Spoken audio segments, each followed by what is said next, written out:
long as I worked in their investments in the property known as Garland. Communicate with me. Now I can finally reveal the identity of my killer. You know what I'm saying? You know what I'm heard of Utopia?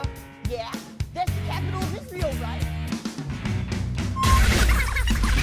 Starting.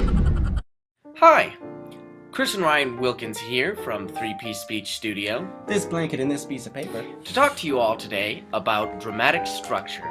Dramatic structure! English class recap! 5 parts of the dramatic structure are exposition, rising action, climax, falling action, and resolution. Consider yourself learned. Most of you have probably seen the dramatic structure drawn like this. We like to call this the mountain of ineffective forensics. See, if you base your cutting entirely off this structure, then time-wise, your piece will climax at about 5 minutes, have roughly 4.5 minutes of falling action, and then 30 seconds or so of resolution. Your judge will probably fall asleep somewhere around here. Since this doesn't work for Interp, We drew a modified version. We like to call this the Stegosaurus version. like the dinosaur.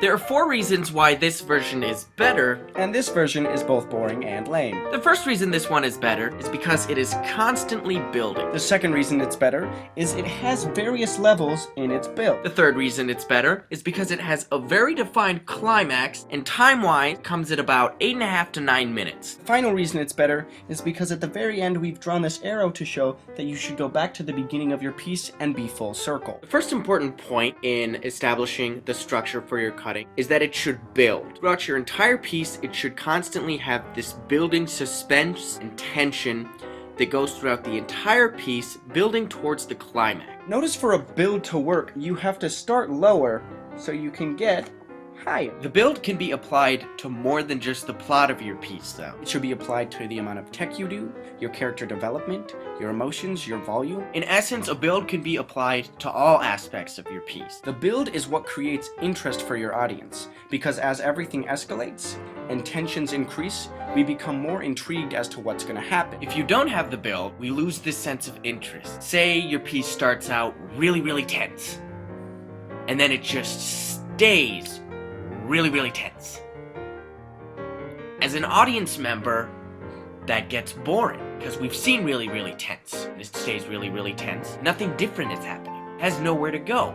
And so as we're watching it, we start to get bored, and we can't connect with it as well. And we fall asleep. Point number 2. Levels. Now, just because your piece has a build doesn't mean that it starts normal and then gets gradually more tense towards the point of your climax. Just like the model shows, it's important that you have levels. That even though it's building to this high point, there are highs and lows you experience throughout the piece. Just like the build, levels can be applied to every aspect of your piece. Sometimes you should be quiet. And sometimes you should be loud. Our dreams that you dare to dream. Sometimes you should go slow. And sometimes you need to go very fast. Sometimes you should be sad. And sometimes you should be mad. And sometimes you should be happy. Having different levels not only helps show a full range of your performance, but it also creates interest by showing us something different. It's especially important in character development. For example, imagine a character who is sad, then stays sad, and ends sad. It's boring. It's not interesting. We don't care. You're sad. We've seen sad. Why are you sad? I don't care. I lose interest. But take perhaps a character who is happy, and then he becomes sad. And then he's very angry, and then he's very hurt. But then he's okay with it. Why is this so interesting? Because different things are happening. If you have varying levels, you create intrigue for your audience and also increase the tension. And when you have the tension from the different level and combine it with the tension from the build, you think about them together, it creates this rising suspense and this tension and these emotions that all build to The climax! Point number 3. the climax. This is the most important part of your piece. Let me say that again. The most important part of your piece. The climax! Everything that has been happening in your piece for the past 8.5 minutes has all been adding up to this one small chunk of your performance. Your climax has the most emotion, it has the most tension. In many situations, it has the most volume out of any other point in your piece. Nothing up till that point should outshine your climax. All the intrigue and tension that you've created using the build and your levels have amounted to this one point.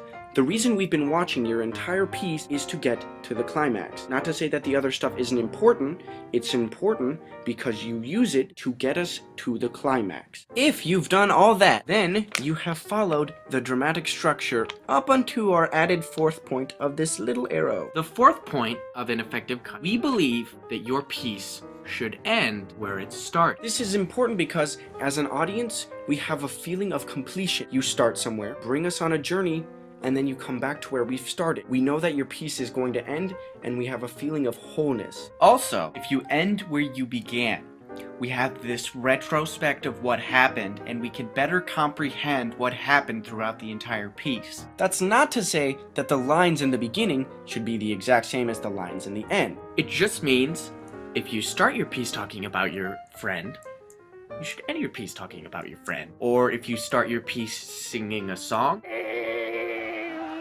you should end your piece singing another song.